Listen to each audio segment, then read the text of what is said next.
अस्सलाम वालेकुम my dear students. Last lecture में हमने क्वेश्चन नंबर 2 तक सॉल्व कर लिया था।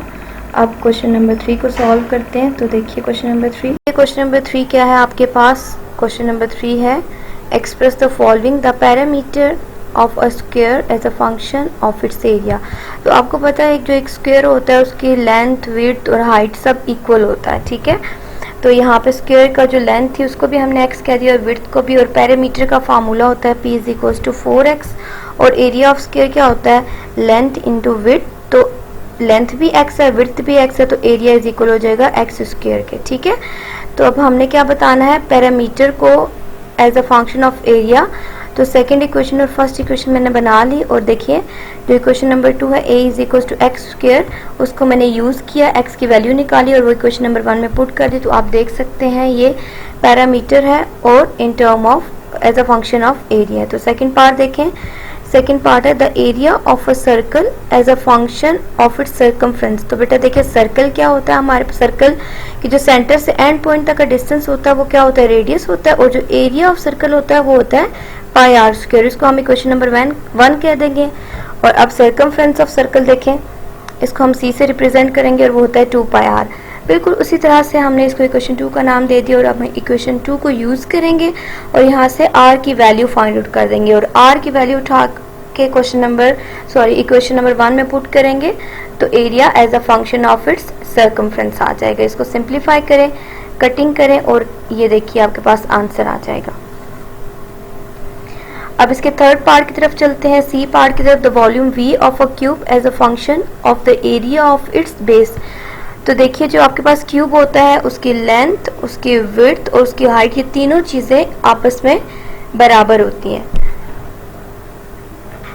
तो स्टार्ट करते हैं। Volume of cube is equals to v is equals to x dot x means length dot width dot height which is equals to x cube. Area of cube देखें, area of its base देखें, a is equals to x dot x यानी length into width.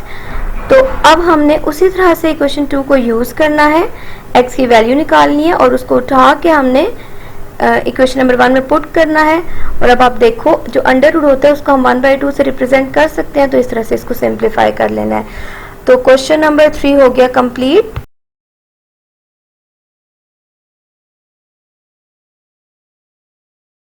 अब question number 4 जो है वो domain और range है, उसको मैं डिटेल से डिस्कस करूँ। क्वेश्चन नंबर 5 को मैंने खुद ही सॉल्व कर दिया था और मैं अब आपको बता देती हूँ कि देखें इसमें हमारे पास एक फंक्शन गिवन है x cube minus a x square plus b x plus 1।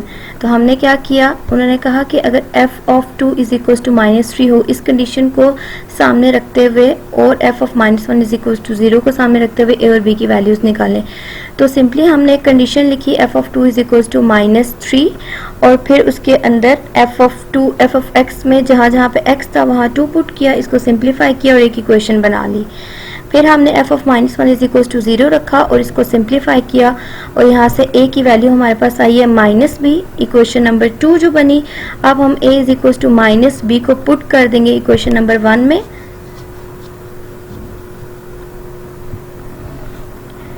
देखिए a is equal to -b, तो यह जहाँ जहाँ पे आपके पास a था वहाँ -b पुट करें और यहाँ से आपके पास b का आंसर क्या आ जाएगा 2। और यही b का आंसर -2 जो है वो आपने इक्वेशन नंबर 2 में पुट करना है, तो a का आंसर आपके पास 2 आ जाएगा।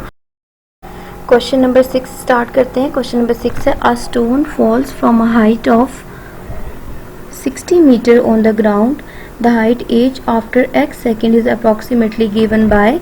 अब आपके पास जो फंक्शन गिवन है वो क्या है? H of x is equal to 40 minus 10x square. What is the height of stone when x is equal to 1 second. तो आपने जहाँ जहाँ पे x है गिवन फंक्शन में वहाँ 1 पुट करें और जो हाइट है वो आपके पास 30 मीटर आ जाएगी। सिमिलरली जहाँ जहाँ पे आपके पास x है वहाँ 1.5 पुट करें, इसको सिंप्लीफाई करें तो जब टाइम आपके पास 1.5 सेकेंड था तो हाइट आपके पास आ जाएगी।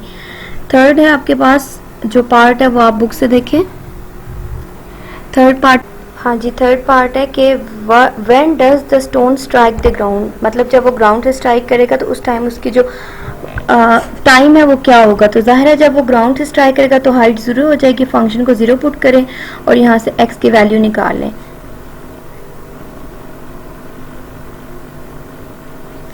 अब देखिए टाइम जो है वो आपके पास क्या आ जाएगा, +-2। आपको पता है टाइम कभी भी नेगेटिव नहीं हो सकता, तो इसलिए आपने माइनस साइन को इग्नोर करना है और x = 2 second is the right answer.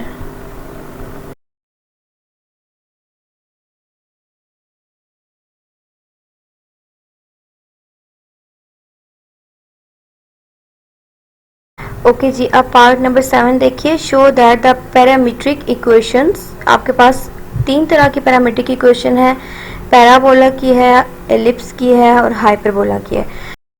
Equations आपके पास गिवन है, x = 8t² एंड y = 280, और जो आपने आंसर लेके आना है वो भी गिवन है, y² = 4x।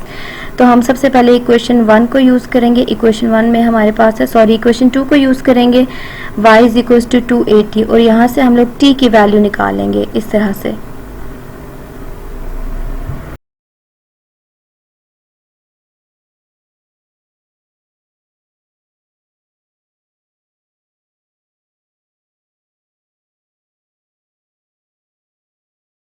अब ये t की वैल्यू उठा के हमने इक्वेशन नंबर 1 में पुट करनी है, और देखिएगा आपके पास इजीली जो रिक्वायर्ड रिजल्ट है वो आ जाएगा। होल स्क्वायर का फार्मूला अप्लाई करें, सॉरी होल स्क्वायर अप्लाई करें सिर्फ, और ये देखिए जी जो रिक्वायर्ड फॉर्म है वो आपके पास बन जाएगी, y² = 4ax। अब सेकंड पार्ट देखिए। सेकंड पार्ट में हमारे पास इक्वेशन ऑफ इलिप्स गिवन है। आप लोगों को ये ज़ुबानी याद होनी चाहिए इक्वेशंस इलिप्स की, हाइपरबोला की एंड पैराबोला की, बिकॉज ये जो MCQs हैं उसमें आ सकती हैं। तो ये देखिए जी, अब x = a cos theta, y = b sin theta, हमने उसी तरह से सबसे पहले इक्वेशन 1 को देखा, x = a cos theta, a को डिवाइड में लेके आए, दोनों साइड पे स्क्वायर लिया और इसको इक्वेशन 1 बना दिया। y = b sin थीटा था, स्क्वायर लिया, b को डिवाइड में लेके आए और इक्वेशन 2 बना दिया। अब आपको पता है sin square theta plus cos square theta 1 होता है, इसका मतलब हमने इन दोनों इक्वेशंस को ऐड करना है, और इस तरह से हमने ऐड कर दिया। और ये देखिए जी इलिप्स की इक्वेशन हमारे पास आ चुकी है, दैट इज इक्वल्स टू 1। अब जी थर्ड इक्वेशन जो गिवन है वो है हाइपरबोला की। तो हाइपरबोला में x² / a² minus y² / b² = 1 है। उसी तरीके से a को डिवाइड में लेके आएंगे, स्क्वायर लेंगे और इक्वेशन 1 बना देंगे। इस तरह से y = b tan थीटा में पहले b को डिवाइड में लेके आएंगे और स्क्वायर लेंगे और इक्वेशन 2 बना देंगे। अब इनको सब्ट्रैक्ट करना है हमने, क्यों? क्योंकि हमारे पास जो आइडेंटिटी होती है वो होती है secant square theta minus tan square theta = 1। तो एडिशन में तो आप पहले कॉस लिखो बाद में साइन लिखो, इससे कोई फ़र्क नहीं पड़ता, लेकिन सब्ट्रैक्शन में फ़र्क पड़ता है। तो हमने सब्ट्रैक्ट 1 और 2 को किया और ये देखिए जी रिक्वायर्ड रिजल्ट आ गया हमारे पास। तो ये क्वेश्चन बहुत ईजी है सॉल्व करना। अब क्वेश्चन नंबर 8 देखिए। क्वेश्चन नंबर 8 है प्रूव द आइडेंटिटीज। अब यहाँ पे एक हाइपरबोलिक फंक्शन इन्वॉल्व है। Sine hyperbolic 2x = 2 sine hyperbolic x cos hyperbolic x। अब यहाँ पे आपने साइन हाइपरबोलिक x और कॉस हाइपरबोलिक x का फार्मूला याद करना है। दोनों का फार्मूला सेम है, सिर्फ साइन में मिडिल में माइनस आता है और कॉस में प्लस आता है। e⁻x minus e⁻x /2 and cos hyperbolic x है e⁻x प्लस e⁻x /2। तो राइट हैंड साइड सबसे पहले हम ले लेते हैं। राइट हैंड साइड में 2 sine hyperbolic x cos hyperbolic x, 2 as it is रहेगा और साइन हाइपरबोलिक x और कॉस हाइपरबोलिक x में हम लोग फार्मूलाज को पुट करेंगे।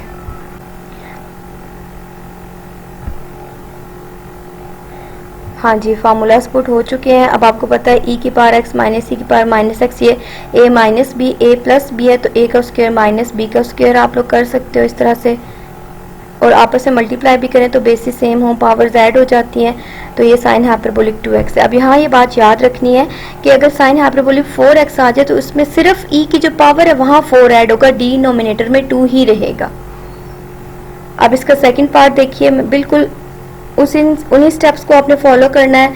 यहाँ मैंने होल स्क्वायर नहीं ओपन किया बल्कि डायरेक्ट इसका एलसीएम ले लिया।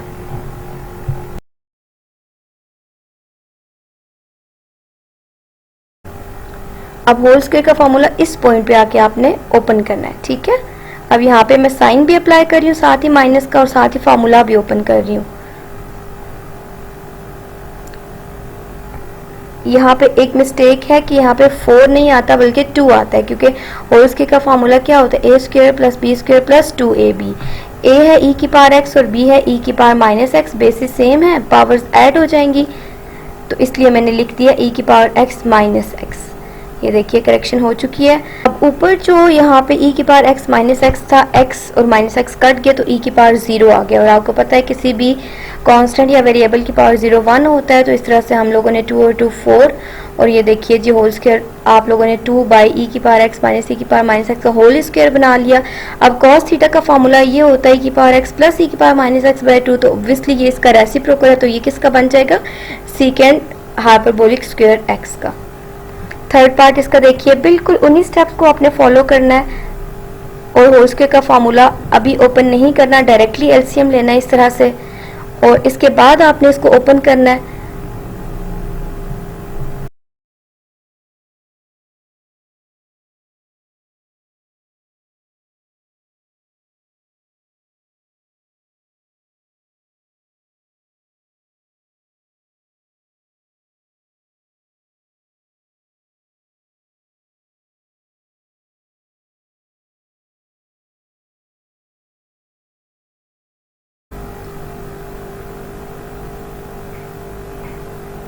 अब आप ध्यान से देखें, ई की पावर 2x प्लस माइनस के साथ कट गया, और आपके पास ये देखिए ई की पावर x और माइनस एक्स जहाँ पे है वो x और x कट जाएंगे, 2 ई की पावर 0 प्लस 2 ई की पावर 0।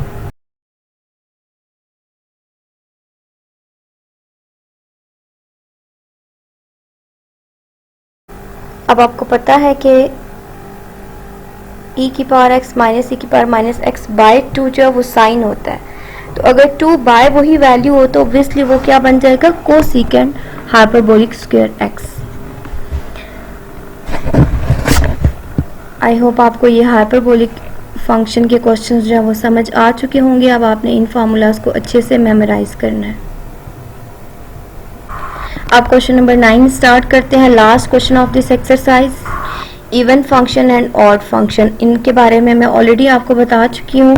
हमने x को रिप्लेस करना है माइनस एक्स से, और अगर आंसर दोबारा से वही फंक्शन बना तो दैट इज इवन फंक्शन, और अगर आंसर बना तो फंक्शन ही लेकिन माइनस कॉमन लेके बना तो वो ऑड फंक्शन हो जाएगा। उसी तरह से आपने क्या करना है, replace x bye minus x, जहाँ जहाँ पे x है वहाँ माइनस एक्स पुट कर दें। अब आपको पता है माइनस एक्स का क्यूब है, तो answer is equals to minus x cube, और प्लस माइनस माइनस ये x आ जाएगा आपके पास। अब देखिए कॉमन आ रहा है ना माइनस, तो यहाँ से कॉमन ले ले, कॉमन लिया तो अंदर दोबारा वही फंक्शन बना, ब्रैकेट के अंदर देखिए एक्स क्यूब प्लस एक्स वही फंक्शन बना जो क्वेश्चन में गिवन है।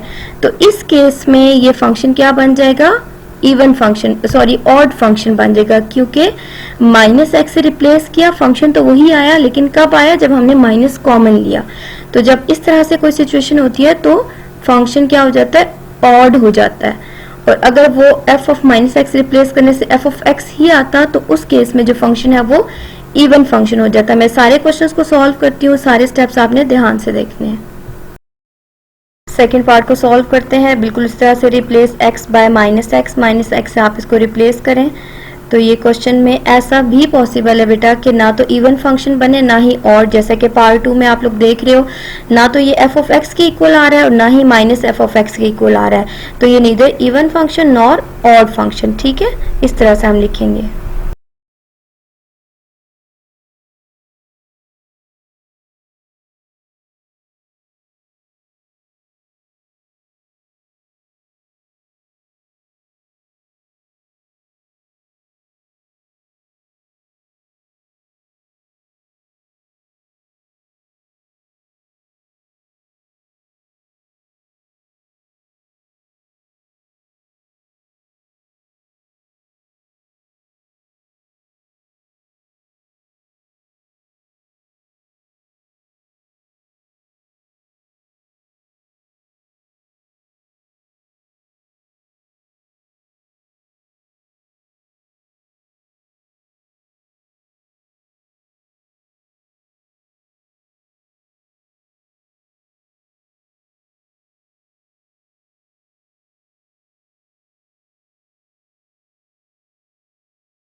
इस केस में देखिए सबसे पहले आप माइनस एक्स का स्क्वायर सेपरेट कर देंगे, 1/3 सेपरेट कर देंगे। अब आपको पता है जब किसी भी कोई भी इवन पावर हो तो जो माइनस साइन है वो प्लस में हो जाता है, और आप देख सकते हो दोबारा से वही फंक्शन आ गया है।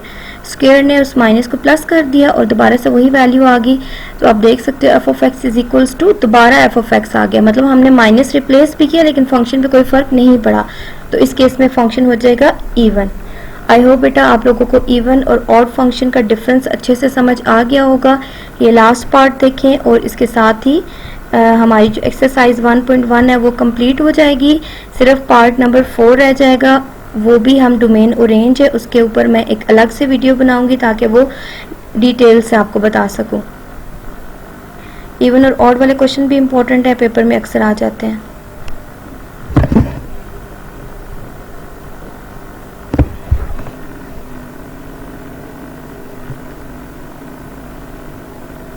इसके साथ 1.1 कंप्लीट हो गई है और आप लोगों ने ये अच्छे से देखनी है, समझनी है, और कुछ भी प्रॉब्लम है तो मुझे बताना है।